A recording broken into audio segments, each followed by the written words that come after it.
Assalamu alaikum wa rahmatullahi wa barakatuh. My name is Black Zaman, and I want to explain a very important topic, especially in the times we're going through today with the coronavirus spreading and people having to make lots of decisions, religious decisions as well, with things kind of unprecedented issues popping up.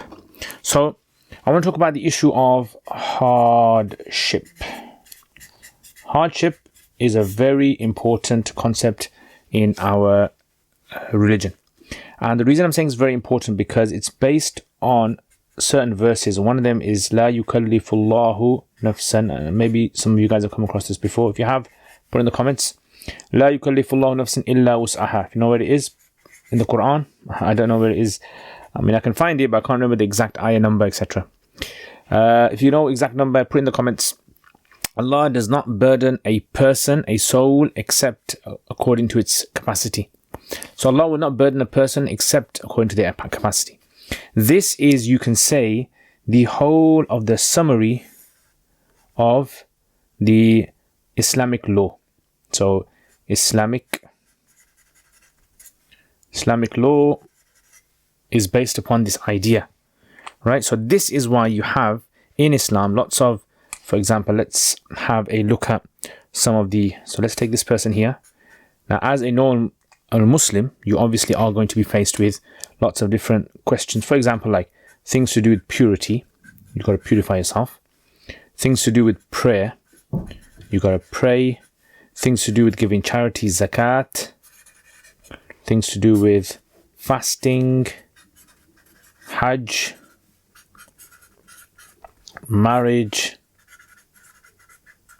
and so forth. Yeah, so you got all these different things. I mean, this is just some of them, it's not all of them, right? This is like some of them. So you got purity there, you got prayer there, zakat there, fasting there, hajj, and you got marriage.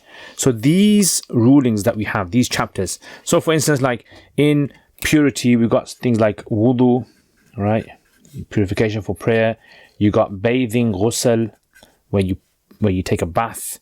You've got things like tayammum, dry ablution. Tayammum. You've got cleaning impurities. Prayer. You've got times of prayer. You've got the 5 prayers. You've got nafal. You've got the idea of standing. You've got Friday prayer. You've got mosque. And so many other rulings with prayer, zakat. You got rich, but the idea of poor people. You got the idea of the amount that you have to give, what kind of wealth you have to have, and so forth. Fasting is to do with the times. You've got what you can't do in fasting, the sighting, the moon sighting, and Ramadan, Taraweeh, etc. Hajj and Umrah as well, including this. So you got the idea of tawaf, going around the Kaaba. You got the idea of not removing any hairs or some types of clothing rulings. You got to stay in a certain location. A marriage is to do with wife or husband. And then you got issue of kids. Right? Oh, so you got all these kind of things which you are going to have to deal with, right, in Islamic law. Now, Islamic law is designed for all of mankind. So imagine this is the earth, a beautiful earth. That's England there. That's France. That's Spain there. Right, that's supposed to be Africa. Supposed to be India. You have something there, America, maybe something there, Australia. And so this religion is designed by Allah subhanahu wa ta'ala, the creator of the creator of the atoms, the creator of the universe. So every single thing is designed perfectly for human beings.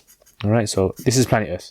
So now on planet Earth, you have lots and lots and lots of people, old people, young people, people who are going to be rich, people who are going to be poor, people who are going to have illnesses, people are going to be healthy, people are going to have kids, people are going to have no kids, people are going to run countries, people are going to be subjects, people who are going to be doctors, and some are going to be scholars, and some are going to be good, and some are going to be bad, and so forth. All these people, living on beautiful planet Earth, right?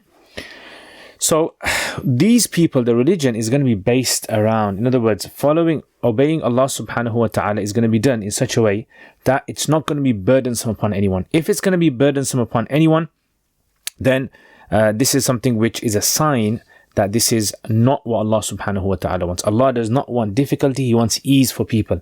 So this is why the laws are going to be designed. So how are the laws designed in an easy way? You might be saying, you're saying to me, Ustad, how are these laws designed? So let me just give you some examples of how laws are done. So for instance, like, let's say, for example, let's take wudu, for example, ablution. Okay, in ablution, you have to wash your face, you have to wash your arms, you have to wipe your head. I'm just going to give you like the short, kind of like, and feet. But let's say a person's ill. Let's say a person has wounds on their body, right? Then all you have to do is do as much as you can. Do as much as you can, right? That's totally fine. This is an easy rule, right? Or if you can't do as much as you can, then you can even do what is known as tayammum, which is dry ablution. Use sand or soil or anything earth-based, right? So there's ease in the religion. Yeah, ease. So it becomes ease. All right. Okay. Next, let's say, for example, like a person, they're scared of the cold. It's cold, and a person's fears that if they were to use water to clean themselves, they're going to become ill. So what does the scholars say? The scholars say that this person can resort to tayammum. Again, tayammum. Again, right? Out of ease. Let's say if a person, for example, like the water is too expensive to buy. How much is too expensive? Some scholars have even said, even if the water costs double of what it normally costs, you don't have to do wudu. You can even go and resort to tayammum. Resort to tayammum because it's something which is okay. Let's say, for example, you're getting late for Eid prayers or for a funeral janazah, and you know if you want to do wudu, you're not going to be able to get it done. What do the scholars say? You can do tayammum. Okay, you can do tayammum. So you get the idea that in wudu, the idea is for you to do your wudu. If you can't do it, then you can resort to the easier option. This easier option is there. Why? لا يكلف الله نفسا إلا وسعها. Right? This is the rule that we have. So this is just some examples like I've just shown you in wudu. Now there are plenty more examples that we have where a person can actually, do other things as well. So I just want to show some of them in wudu. Let's, for example, like go to another. Let's go to prayer. Okay, so prayer. Now prayer is obviously very, very extensive. But let's say, for example, you can't stand. If you can't stand, what do? You can sit. You don't have to stand if it's difficult for you. Right? This is in obligatory prayers. Optional prayers, many of the scholars say you can even sit throughout. It doesn't matter. Let's say you can't do ruku, prostration, or sujood, which is sujood, prostration. Then what do? Then you can indicate. You don't have to do it. If it's going to hurt you. Right? If it's going to hurt you, you don't have to do it. Let's say, for example, like you can't recite. As in, you're a new Muslim or you haven't learnt. Right? You can actually, instead of reciting, you can just read whatever you can. Okay, you can whatever you can. Let's say, for example, like in prayer, you make a mistake. No problem. Make a mistake in there. Depending on what kind of mistake you can make a prostration of error at the end, and it makes it all up. See, the idea is ease. Right? So in other words, we have this concept of ease in our fiqh now, which is there. Now, if you don't know this, what you do is you ask the scholar, and the scholar will point these things out to you. Okay, so here are some examples of that. I mean, there's loads of examples here. Okay, let's look at another example then. Let's look at, for instance, like a person, he, let's say, sleeps and he misses prayer. Right? Sleeps, gone to sleep, misses the prayer, wakes up, Fajr has finished. What did the Prophet ﷺ say? He should pray when you realize. Yeah, pray when you realize. Okay. Let's say if, for example, like a person is on a journey. You're on a journey. Then, in that case, the prayers become reduced for you. They are reduced from 4 down to 2. Yeah. So, Zuhr, Asr, Isha prayer is reduced from 4 units, 4 rakats to 2.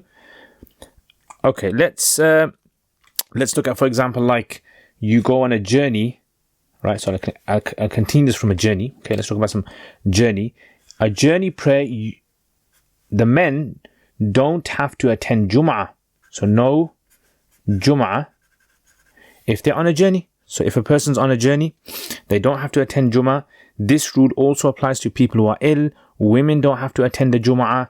So, in other words, why is this? Because finding a mosque to go for Jum'ah is going to become burdensome. It's going to become difficult. So, what do you do instead? You pray Dhuhr. So, no Jum'ah, and just pray your Dhuhr.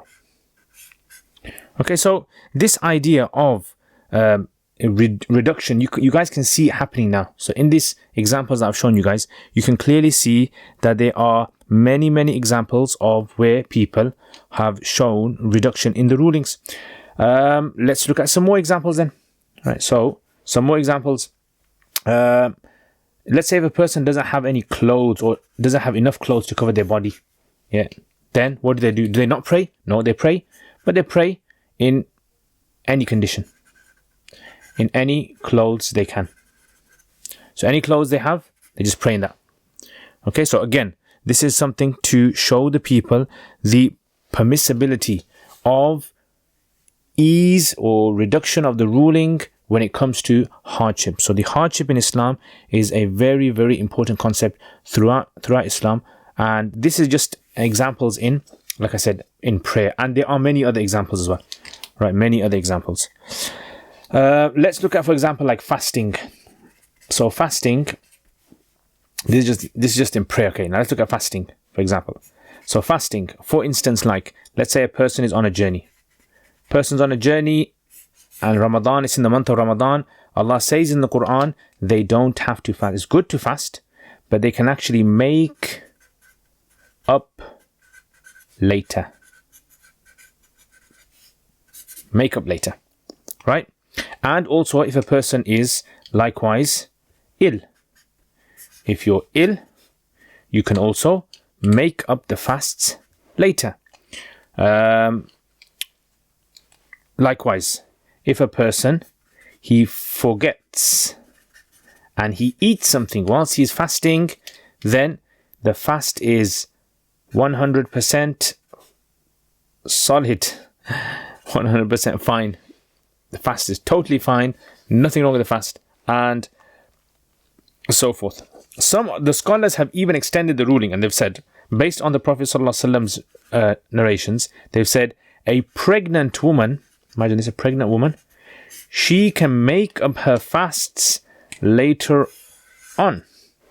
And not only just that, but also a woman who is breastfeeding. Breastfeeding woman can make up her fasts later on. And let me try to fit one more in here, is that a person who the doctors have told or is very old or extremely chronically ill, then that person does not have to fast. In fact, they can just give what is known as compensation. Compensation, money, and their fast will be considered. Now you see, all of this, I'm showing you all of this to show you that when it comes to Islam, the religion is not designed to be strict on people. It's not designed to make their life difficult. That's never been the case in Islam. It's always been designed for ease purposes, especially when it comes to the most important thing, which is your health and your wealth. Health and wealth are considered to be extremely important in Islam, and many of the rulings in Islam are actually adjusted, changed, or even suspended because of your health and because of your wealth. Now, in today's times, there have been many people who have been asking the question about this Juma issue. So the Juma prayer, where many of the masjids around the world have suspended Juma prayer, even the Masjid al-Haram, they've stopped people from coming to the Jum'ah. What about this then? So this is also another interesting ruling as well. So here, there are two groups of scholars seem to have appeared regarding this. Okay, so the scholars have had a split here. Many of the scholars, most of the scholars you can say, have taken the position of the people's health. The people's health is more important in this situation than the prayer of the Jum'ah. But remember we said that the traveler does not have to pray Jum'ah and they pray Dhuhr. They say by leaving the Jum'ah, when you leave the Jum'ah, Allah has given you something else. So you're not leaving a rule of Allah. You're actually taking a dispensation and you're acting upon the Dhuhr. So no one is saying that on this side, the scholars, no one is saying that the rules of Allah are totally suspended and left without any reason. There is actually basis for it. The basis is that there is ease. So because people know, the more people gather, the facts and the figures are so high that it's proven that the more people that gather, the more this illness will spread. So the more illness spreading around the world is going to be causing more and more problems. Whereas, on the other hand, the scholars are saying that these facts and figures are not enough. They're saying we need a person to physically get ill, or be extremely high risk. So this group of scholars is taking more of a risky route here, and they are looking at this factor, which is in fact putting a lot of people's, according to this group of scholars, is putting a lot of people's lives in danger, and preemptive, not really kind of looking at it in a preemptive way. So this is why you have this split amongst the scholars. But like I said, there is scope for this idea of hardship in Islam and taking it as a ruling. Now, this is just part one, inshallah. I'm going to also do a part. Let me know if I should do a part two. Put in the comments, inshallah, if you think I should do a part two, and inshallah I'll look into it. Jazakumullah khair. Assalamu alaikum wa rahmatullahi wa barakatuh. Jazakumullah khair for watching this video. I hope to see all of you guys. If you guys are interested, please leave us feedback, get in contact with us. Assalamu alaikum wa rahmatullahi wa barakatuh. Jazakumullah khair, guys, for all of your support. Without your support, I wouldn't have been able to produce the videos that I've put up on my YouTube channel. And there is so much more that I really want to do. And without the support of you guys who are patrons, generously supporting this channel, I've been able to get myself a camera, which, as you guys can see, the quality of this camera, a mic system, software. I've been able to hire an editor. So what do I want to do? I want to make lots and lots and lots of more videos for beginners, for intermediate, advanced in the subjects like Arabic and Fiqh and Hadith and Tafsir and Aqidah and all those other things as well. And for this to happen, again, this channel needs support. So if you guys want to become patrons and support this channel, then check out the link below. Also, if you do become patrons, you'll have access to videos that I don't put up on my normal YouTube channel. So check that out, inshallah. And there's most other perks as well that you guys can benefit from.